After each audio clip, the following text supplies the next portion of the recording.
Identity politics. Identity politics were a bad idea in 1968. Identity politics are a bad idea in 2018. I feel a through line here. Something, divide us up.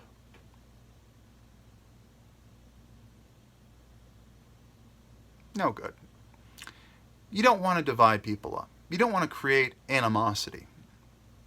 And despite the altruistic intentions, the good intentions of the modern religion known as social justice, also known as identity politics, intersectionality, some call it cultural Marxism, I call it a collectivist ideology.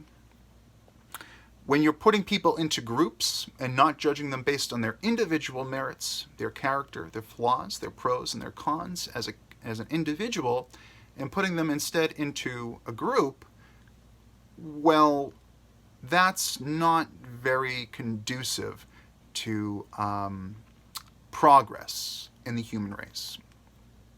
Because we know that among the 7+ billion people, every single person has their own philosophy on life and their own ideology.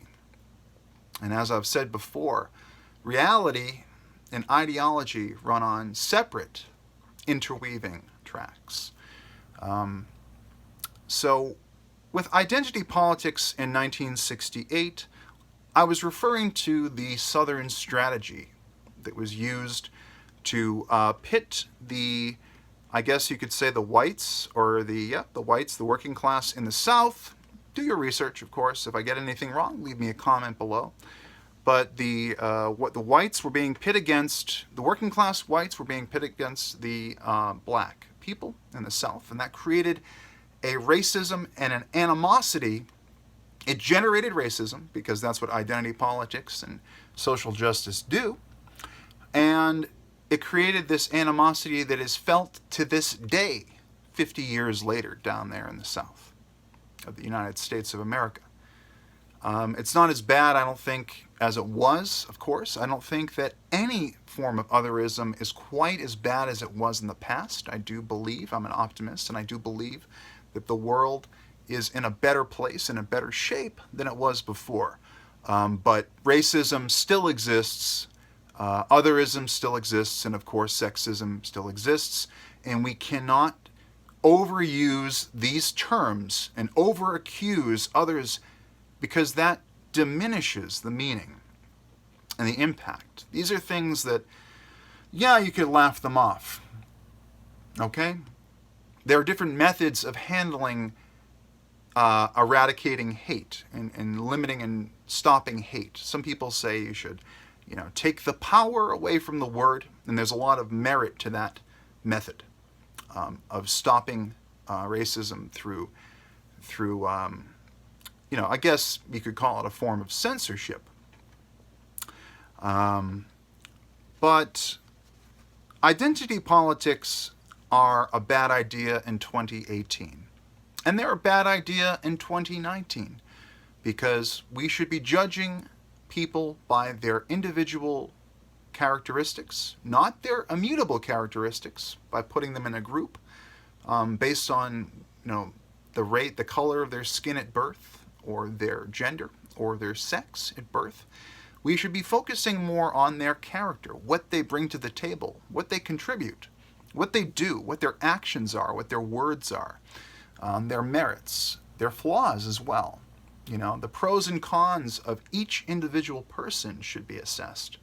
And that's how they should be judged, if they are to be judged at all.